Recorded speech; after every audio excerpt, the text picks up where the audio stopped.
Holi spirit हमारी आत्मिक आंखों खोल दे। जितने लोग देख रहे हैं, सुन रहे हैं, पवित्रता में चलते हैं, अच्छा जीवन जी रहे हैं मसीह में, तो प्रभु इनकी भी आत्मीय आंखें खोल दीजिए। होली स्पिरिट इनकी आंखें खोल दीजिए। प्रभु यीशु मसीह के मधुर जलाली नाम में सभी मसीह भाई बहनों को जय मसीह की। मैं पास्टर रेखा आप सभी का फिर से बहुत बहुत स्वागत करती हूँ खुदावंत के प्यारे पवित्र चैनल में। हालेलुया। और आशा करती हूँ आप सब मेरे खुदावंत प्रभु यीशु मसीह के मधुर और जलाली हाथों में सुरक्षित हैं। प्रिय भाई बहनों, चलो फिर हम चलते हैं रोजाना की तरह प्रार्थना में। और आज की जो शाम की प्रार्थना उसमें हम खुदा का कलाम लेने वाले हैं। तो आइए हम खुदा के कलाम को लेने से पहले अपने आप को प्रभु के सामने समर्पित करें। हम अपने आप को डेडिकेट करें परमेश्वर के आगे और परमेश्वर के अनुग्रह को, उसकी दया को ले, उसके पाक रूप के ले, ताकि हम जो वचन पढ़ने वाले उनको समझ भी सके और उसके ऊपर चल भी सके। हालेलुया। मेरे साथ आप भी प्रार्थना में हो सकते हो।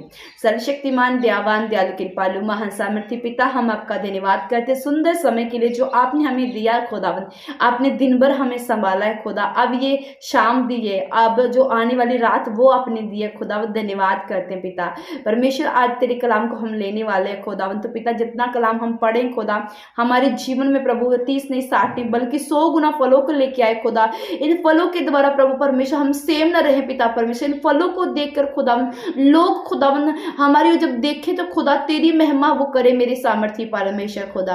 आपका पाक रूह हमारे बीच में होकर बात करे पिता परमेश्वर। आपका पाक रूह इस वचनों में आए खुदा, हमारी बुद्धि हमारी समझ में समा जाए मेरे सामर्थ्य परमेश्वर। विश्वास करती प्रभु जी आपने छोटी सी मेरी प्यारी सी विनती को सुना है, कबूल किया। मांगती है प्यारे पिता प्रभु यीशु के नाम से सब बोलिए आमीन आमीन। तो जिन्होंने अभी तक चैनल को सब्सक्राइब नहीं किया, कृपया चैनल को सब्सक्राइब करें, लाइक जरूर कर दो। लाइक जिन्होंने अभी तक नहीं किया कृपया लाइक करें और शेयर जरूर करें। तो आइए आज का वचन पढ़ते हैं। वचन पढ़ेंगे उत्पत्ति की पुस्तक, उसकी 18 बाब की 1 और 2 पढ़ेंगे। तो यहाँ लिखा है कि एक दिन इब्राहिम गर्मी के समय में तंबू के दरवाजे के पास बैठा हुआ था। उस समय यहोवा उनको दर्शन देता है और उनके देखते ही 3 आदमी उसके सामने खड़े हैं हो जाते हैं। अब्राहम ने उनको धरती के नीचे झुककर सम्मान किया। इब्राहिम ने उनको झुककर प्रणाम किया। हालेलुया।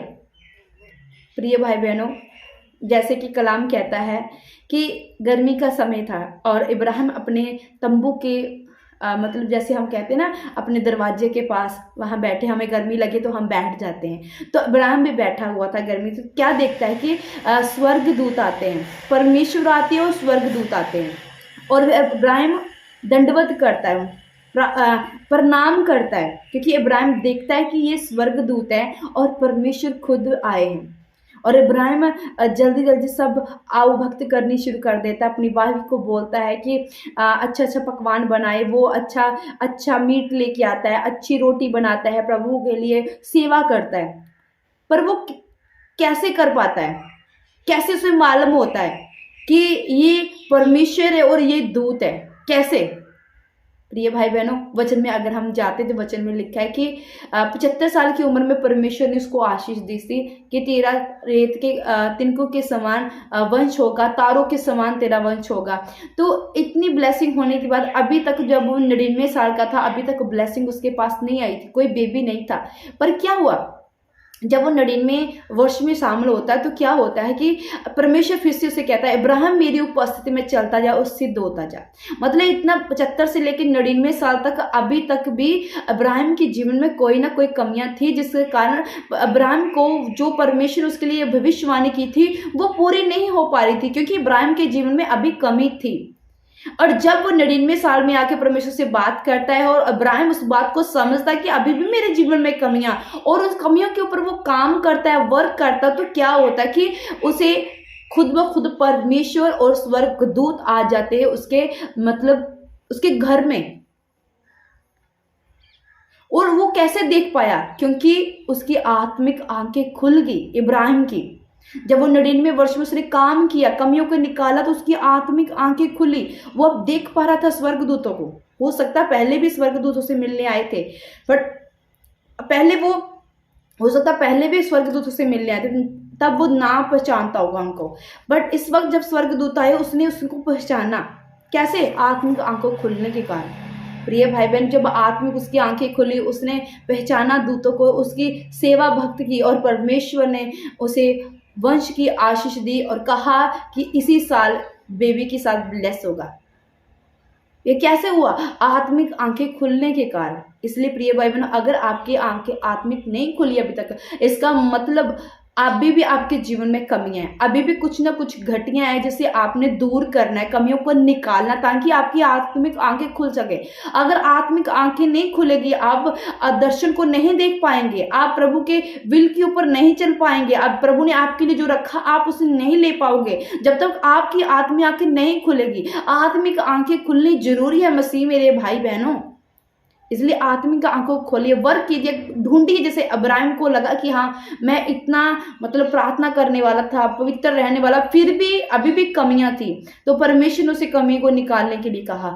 आपके अंदर भी हो सकता कमियों, हम सब में कमियां हो सकती हैं प्रिय भाई बहनों। इसलिए आज हमें जरूरत है उन कमियों को निकाल के, बल्कि परमेश्वर के सामने अपने आप को सिद्ध करके दिखाना। जब हम अपने आप को सिद्ध करके दिखाएंगे, परमेश्वर की योजना हमारे जीवन में प्रकट होगी और हम आत्मिक आंखों से सब कुछ देख पाएंगे जो हम देखना चाहते हैं। हालेलुया। प्रभु इन वचनों के द्वारा आपको आशीष और बरकत दे। आइए हम लास्ट प्रार्थना में चलते हैं।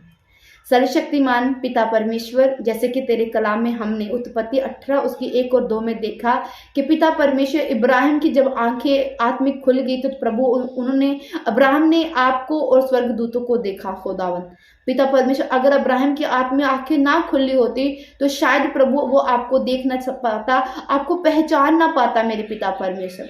इसलिए पिता परमेश्वर, जैसे इब्राहिम की आंखें आपने खोली, अब्राहम सिद्ध हुआ तो उसकी आंखें खुली, हमें भी सिद्ध होना सिखा पिता परमेश्वर। हमारे अंदर वो प्यास डाल जो इब्राहिम के अंदर आई खुदा, हमारे अंदर वो पवित्रता डाल जो इब्राहिम के अंदर आई पिता परमेश्वर, वो ही प्रेम डाल खुदा जो इब्राहिम के अंदर आया खुदा, ताकि हम आपको अपना आप सिद्ध करके दिखा सके और प्रभु हमारी भी आत्मिक आंखें खुल सके। पिता हमारी आत्मिक आंखों खोल दे पिता परमेश्वर। हॉली स्पिरिट हमारी आत्मिक आंखों खोल दे। जितने लोग देख रहे हैं, सुन रहे हैं, पवित्रता में चलते हैं, अच्छा जीवन जी रहे मसीह में, तो प्रभु इनकी भी आत्मिक आंखें खोल दीजिए। हॉली स्पिरिट इनकी आंखें खोल दीजिए यीशु के नाम से। मैं प्रार्थना करती हूँ सबके लिए, जितने लोग मेरे साथ जुड़े हुए, इस चैनल के साथ जुड़े हुए खुदावंद, इनके ऊपर प्रभु परमेश्वर तेरी बड़ी आशीष, तेरी बरकत बनी रहे सदा सदा के लिए पिता परमेश्वर। इनका हर दुख खुदावंद आज सुख में बदल जाए प्रभु यीशु तेरे सामर्थ्य में पिता परमेश्वर। हर तरह के हालात आज ठीक हो जाए प्रभु यीशु तेरे सामर्थ्य में। कर्जे चले जाए खुदा यीशु तेरे नाम में, बीमारियां चली जाए प्रभु यीशु तेरे सामर्थ्य में, लाचारी गरीबी के शराब चले जाए प्रभु यीशु तेरे सामर्थ्य नाम में, वंशों से चले आ रही शराब टूट जाए प्रभु यीशु तेरे सामर्थ्य नाम में पिता परमेश्वर। खुदावंद अनुग्रहकारी परमेश्वर, जो पिता परमेश्वर देरी का आत्मा वो इनके जीवन से नाश हो जाए प्रभु यीशु के सामर्थ्य नाम में। विश्वास करती प्रभु जी, आपने हमारी छोटी सी प्रारी सी विनती को सुना, कबूल किया। मांगते हैं प्यार पिता प्रभु यीशु के नाम से, सब बोलिए आमीन आमीन। कोशिश रहेगी डेली आपके लिए मैं प्रार्थना करने के लिए आऊँ, वीडियो डालूँ, तो जरूर सुनना है, चैनल को सब्सक्राइब करना है, लाइक करना, आगे की शेयर करना है। सबको मेरी तरफ से जय मसीह।